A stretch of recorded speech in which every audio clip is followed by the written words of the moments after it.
है राजस्थान के प्रमुख संत, ठीक है, उनके बारे में इस क्लास में पढ़ेंगे। तो सबसे पहले देखते हैं मीराबाई। मीराबाई का जन्म कब हुआ? मीराबाई का जन्म हुआ 1498 ईस्वी में, और उनका जन्म कहाँ हुआ? कुड़की, जो कि है कहाँ स्थित है? पाली में। तो मीराबाई का जन्म हुआ कहाँ हुआ? कुड़की गांव में हुआ। कब हुआ? 1498 ईस्वी में। नेक्स्ट हम देखते हैं कि मीराबाई के पिता का नाम था रतन सिंह राठौड़ और इनके दादा का नाम था राव दूधा, जो कि मेड़ता के शासक थे। तो मीरा के दादाजी कहाँ के शासक थे? मेड़ता के। तो मीराबाई का विवाह किससे हुआ? राणा सांगा के बड़े पुत्र भोजराज से हुआ। अभी ये वाला प्रश्न जो असिस्टेंट प्रोफेसर में पूछा गया है, असिस्टेंट प्रोफेसर एग्जाम में पूछा गया है कि मीराबाई के पति का नाम क्या था? वो था भोजराज, ठीक है। तो मीराबाई का विवाह किनसे हुआ? राणा सांगा के बड़े पुत्र भोजराज से हुआ। नेक्स्ट देखते हैं कि विवाह के कुछ वर्ष पश्चात ही भोजराज की क्या हो गई? मृत्यु हो गई। तो उसके पश्चात मीराबाई किसमें? कृष्ण भक्ति में लीन हो गई। तो भोजराज जी की मृत्यु के बाद मीराबाई किसमें? कृष्ण भक्ति में लीन हो गई। आगे हम देखते हैं तो मीराबाई के देवर विक्रमादित्य ने मीराबाई को जहर देकर मरवाने का प्रयास भी किया था, लेकिन वो अब आगे देखते हैं कि मीराबाई मेवाड़ छोड़, इससे है ना मीराबाई क्या हो गई? मेवाड़ छोड़कर कहाँ चले गए? वृंदावन चले गए, ठीक है। तथा बाद में कहाँ चले गए? द्वारका। तो मीराबाई कहाँ चले गए? मेवाड़ छोड़कर द्वारका चले गए और वृंदावन गए, और बाद में कहाँ चले गए? द्वारका। तो मीराबाई का अंतिम समय कहाँ पे बीता? द्वारका में ही बीता था। नेक्स्ट हम देखते हैं दासी मत का जो संबंध है वो किनसे है? वो है मीराबाई से। मीराबाई के जो पद है वो क्या कहलाते हैं? हरजस कहलाते हैं। नेक्स्ट देखते हैं कि मीराबाई की रचनाएं कौन कौन सी है। तो गीत गोविंद पर टीका लिखा था उन्होंने, राग गोविंद, पदावली, नरसी जीरो मायरो, सत्यभामा जी रूसन, ये सब किसने लिखे थे? मीराबाई की रचनाएं हैं। मीराबाई की मृत्यु कब हुई? 1547 में द्वारका के रणछोड़ मंदिर में हुई थी मीराबाई की मृत्यु। दूसरे संत देखते हैं दादू दयाल। दादू दयाल का जन्म हुआ 1544 में अहमदाबाद में। दादू दयाल को क्या भी कहा जाता है? राजस्थान के कबीर भी कहा जाता है। दादू दयाल ने दीक्षा किनसे प्राप्त की? वो बुड्डियन या वृद्धानंद नामक एक संत से उन्होंने दीक्षा प्राप्त की। नेक्स्ट हम देखते हैं 1568 में दादू दयाल कहाँ आ गए? सांबर आ गए और दुनिया प्रारंभ किया। तो 1568 में दादू दयाल जी कहाँ आ गए? सांबर में आ गए और वहां पे उन्होंने दुनिया का काम प्रारंभ किया। बाद में वह कहाँ चले गए? आमेर चले गए और 14 वर्षों तक कहाँ पे रहे दादू दयाल? आमेर में। नेक्स्ट देखते हैं कि कौन से संत ने अकबर से मिलने हेतु फतेहपुर सीकरी की यात्रा की? तो वो थे दादू दयाल जी। दादू दयाल जी ने अकबर से मिलने के लिए कहाँ की यात्रा की? फतेहपुर सीकरी की। नेक्स्ट देखते हैं कि दादू दयाल जी का अंतिम समय कहाँ बीता? नरेना, जयपुर में। तो दादू दयाल जी का अंतिम समय बीता नरेना, जयपुर में बीता। नेक्स्ट देखते हैं कि दादू दयाल की दादू पंथ की जो प्रमुख गद्दी है वो कहाँ पे स्थित है? नरेना, जयपुर में है। 52 स्तंभ क्या है? तो दादू दयाल जी के जो प्रमुख 52 शिष्य है ना वो क्या कहलाते हैं? 52 स्तंभ कहलाते हैं। तो दादू दयाल जी के जो प्रमुख 52 शिष्य है वो क्या कहलाते हैं? 52 स्तंभ। कुल शिष्य तो कितने थे? 152 थे। दादू दयाल जी के कुल शिष्य थे वो थे 152, और उनमें से 52 शिष्य थे वो क्या थे? प्रमुख थे। तो प्रमुख 52 शिष्य क्या कहलाते हैं? 52 स्तंभ कहलाते हैं। नेक्स्ट हम देखते हैं दादू दयाल के जी के जो प्रमुख शिष्य थे, तो प्रमुख शिष्यों में कौन कौन आते हैं? गरीबदास जी, मिस्कन दास जी, सुंदर दास जी, बुखना जी, रज्जब जी, माधो दास जी, ये सब दादू दयाल जी के प्रमुख शिष्य है। तो दादू दयाल जी के प्रमुख शिष्यों में कौन आते हैं? गरीबदास जी, मिस्कन दास जी, सुंदर दास जी, बुखना जी, रज्जब, माधो दास जी, ये सब क्या है? दादू दयाल के प्रमुख शिष्य है। नेक्स्ट हम देखते हैं दादू के कौन से शिष्य जीवन भर दूल्हे के वेश में रहे? तो वो है रज्जब जी। तो रज्जब जी दादू दयाल के शिष्य थे और वो पूरे जीवन किसमें? दूल्हे के वेश में ही रहे थे। नेक्स्ट हम देखते हैं काया बेली, संत गुण सागर, नाम माला, परिचय का अंग, ये सब रचनाएं किनकी है? दादू दयाल की। काया बेली होगी, संत गुण सागर, नाम माला, परिचय का अंग, ये सब किसकी रचनाएं है? दादू दयाल जी की। काया बेली, संत गुण सागर, नाम माला, परिचय का अंग रचना है दादू दयाल जी की। नेक्स्ट हम देखते हैं दादू दयाल जी के उपदेश किस भाषा में? वह है ढूंढाड़ी। ढूंढाड़ी भाषा में है दादू दयाल जी के उपदेश।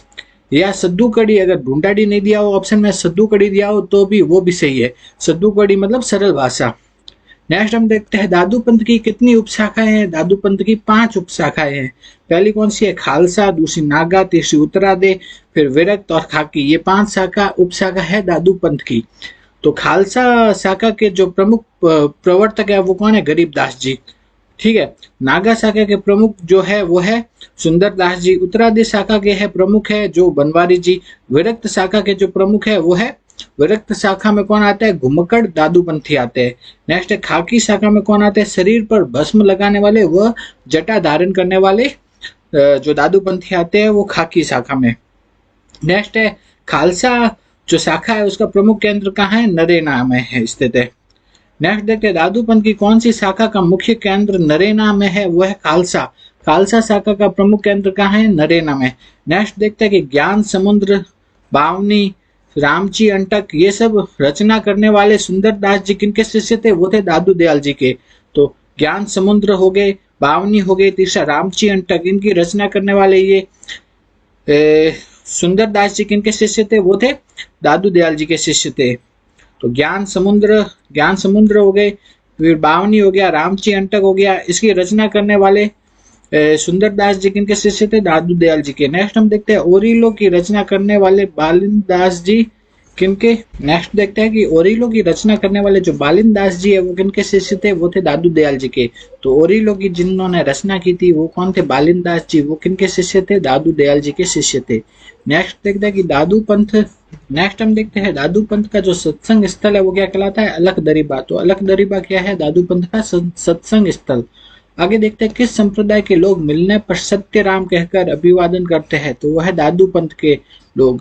दादू पंथ के लोग मिलने पर सत्य राम कहकर अभिवादन करते हैं। नेक्स्ट हम देखते हैं आमेर के शासक मानसिंह कछवा कौन से संत के समकालीन थे? तो दादू दयाल के समकालीन थे।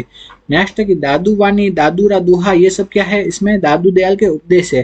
तो दादू दयाल के उपदेश किस में लिखे गए हैं? वो है दादू वाणी, दादूरा दोहा, इन सब में किनके उपदेश लिखे गए हैं? वो है दादू दयाल जी के उपदेश लिखे गए हैं। दादू वाणी, दादूरा दोहा इसमें। नेक्स्ट हम देखते हैं दादू दयाल ने कर्मकांड, मूर्ति पूजा व जाति प्रथा का विरोध किया था। तो दादू दयाल जी थे, उन्होंने किनका विरोध किया था? कर्मकांड, मूर्ति पूजा तथा जाति प्रथा का विरोध किया था। नेक्स्ट हम देखते हैं दादू दयाल की मृत्यु कब हुई? तो हुई 1603 ईस्वी में, नरेना जयपुर में हुई उनकी मृत्यु। नेक्स्ट है कि दादू दयाल का पार्थिव शरीर कहाँ पर रखा गया है? वो है बैराना पहाड़ी के नीचे दादू खोल नामक स्थान पर उनका पार्थिव शरीर रखा गया है। नेक्स्ट है दादू दयाल के निधन के पश्चात दादू पंथ का उत्तराधिकारी किनको बनाया गया? वो बनाया गया गरीब दास जी को।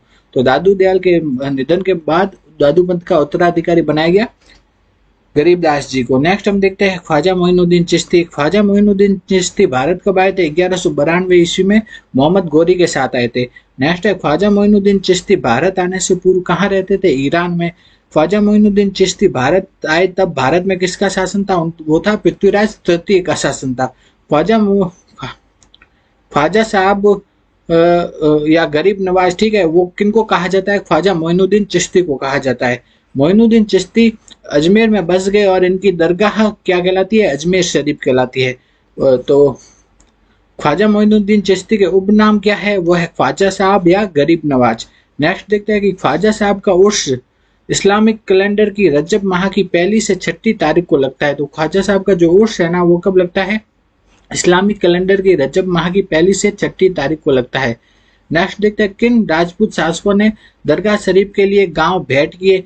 तो वह मेवाड़ के जगत सिंह सेकंड और अजीत सिंह ने। तो कौन से राजपूत शासक थे जिन्होंने की दरगाह शरीफ के लिए गांव भेंट किए? वो है मेवाड़ के जगत सिंह सेकंड और अजीत सिंह। इन दोनों ने जो दरगाह शरीफ के लिए गांव भेंट किए थे। नेक्स्ट है कि ख्वाजा मोइनुद्दीन चिश्ती के गुरु कौन थे? वो थे हजरत शेख उस्मान हारूनी। ख्वाजा मोइनुद्दीन चिश्ती के गुरु थे हजरत शेख उस्मान हारूनी। नेक्स्ट हम देखते हैं ख्वाजा मोइनुद्दीन चिश्ती कौन से सूफी सिलसिले से संबंधित थे? वो थे चिश्ती सिलसिले से। ख्वाजा मोइनुद्दीन चिश्ती के शिष्य जिन्होंने नागौर के सुवाल क्षेत्र को अपना केंद्र बनाया वो थे शेख हमीदुद्दीन नागौरी। ठीक है, ख्वाजा मोइनुद्दीन चिश्ती के शिष्य जिन्होंने कि नागौर के सुवाल क्षेत्र को अपना केंद्र बनाया वो शिष्य कौन थे? शेख हमीदुद्दीन नागौरी। नेक्स्ट है उर्स। उर्स का अर्थ क्या होता है? लंबे वियोग के बाद मिलने से मिलने वाली खुशी। ठीक है, लंबे वियोग के बाद मिलन से मिलने वाली खुशी क्या कहलाती है? उर्स। सूफी। सूफी किससे बनाए? सब से बनाए। सब क्या है? ऊनी सफेद कपड़ा पहनने वाले लोग क्या कहलाते हैं? सूफी कहलाते हैं। नेक्स्ट हम देखते हैं चिश्ती। चिश्ती सिलसिले में क्या है? संगीत को ईश्वर प्राप्ति का प्रमुख साधन माना जाता है। ठीक है, तो चिश्ती सिलसिले में क्या है? संगीत को ईश्वर प्राप्ति का प्रमुख साधन मानते हैं। नेक्स्ट देखते हैं कि संत धन्ना का जन्म कब हुआ? 1415 ईस्वी में हुआ, टोंक के धुवन गांव में हुआ। और इनका जन्म किन में हुआ? जाट परिवार में हुआ। नेक्स्ट है कि राजस्थान के धार्मिक आंदोलन का श्री गणेश करने वाले कौन थे? वो थे संत धन्ना ही थे।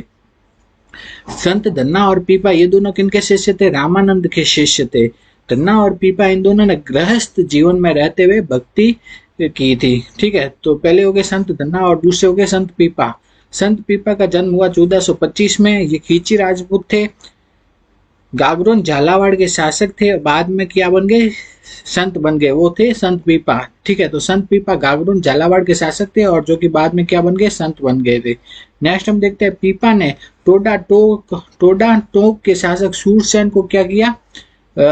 अपना शिष्य बनाया था। संत पीपा ने टोडा टोक के शासक कौन थे? सूरसेन, उनको अपना शिष्य बनाया था।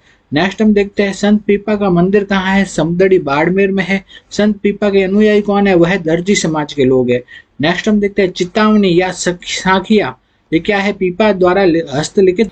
एक तो हो गया चेतावनी, दूसरा साखिया, ये दोनों क्या है? पीपा द्वारा हस्तलिखित ग्रंथ है। नेक्स्ट देखते हैं किस संत ने दिल्ली के शासक फिरोज तुगलक को युद्ध में हराया? तो कौन से संत थे जिन्होंने कि दिल्ली के शासक फिरोज तुगलक को युद्ध में हराया? वो थे संत पीपा। संत पीपा ने दिल्ली के शासक फिरोज तुगलक को युद्ध में हराया। नेक्स्ट देखते हैं कि संत पीपा क्या है? निर्गुण विचारधारा के समर्थक थे। नेक्स्ट है कि संत पीपा की छोटी पत्नी जो कि घर को त्याग कर पीपा के संग हो गई थी, उनका नाम क्या था? उनका नाम था सीता। नेक्स्ट है संत हरिदास जी। संत हरिदास जी का जन्म हुआ 1455 में। इनका जन्म कहाँ हुआ? डीडवाना के कापड़ोद गांव में। इनका प्रारंभिक नाम क्या था? हरि सिंह सांगला था। निरंजनी संप्रदाय के संस्थापक कौन थे? हरिदास जी। कौन से संत थे जो कि प्रारंभिक पेशा है जिनका लूटपाट करना था? वो थे हरिदास जी। निरंजनी संप्रदाय को में परमात्मा को क्या कहा जाता है? अलख निरंजन या हरि निरंजन कहा जाता है। नेक्स्ट हम देखते हैं मंत्र राज प्रकाश और हरिपुरुष की वाणी, ये किसके उपदेश है? यह संत हरिदास जी के। मंत्र राज प्रकाश और हरिपुरुष की वाणी ये किसके उपदेश है? यह है हरिदास जी के उपदेश। नेक्स्ट देखते हैं हरिदास जी की मृत्यु हुई 1543 में डीडवाना में। नेक्स्ट है जसनाथ जी। जसनाथ जी का जन्म हुआ 1482 ईस्वी में और कहाँ पे हुआ? कतरियासर बीकानेर में। 12 वर्ष की आयु में इन्होंने संन्यास ग्रहण कर लिया था। जसनाथ जी ने कितने 12 वर्षों तक तपस्या की थी। कहाँ पे? गोरखमालिया बीकानेर में। जसनाथ जी निर्गुण निराकार भक्ति से संबंधित थे। जसनाती संप्रदाय की स्थापना किन्होंने की थी? जसनाथ जी ने। और जसनाती संप्रदाय की प्रमुख पीठ कहाँ है? कतरियासर बीकानेर में। राव लूणकरण को राजपद पाने का जो वरदान दिया था वो किन्होंने दिया था? जसनाथ जी ने। सिकंदर लोदी ने जसनाथ जी को कतरियासर के पास भूमि प्रदान की थी। तो कतरियासर के पास भूमि जसनाथ जी को किसने दी थी? वो दी थी सिकंदर लोदी ने।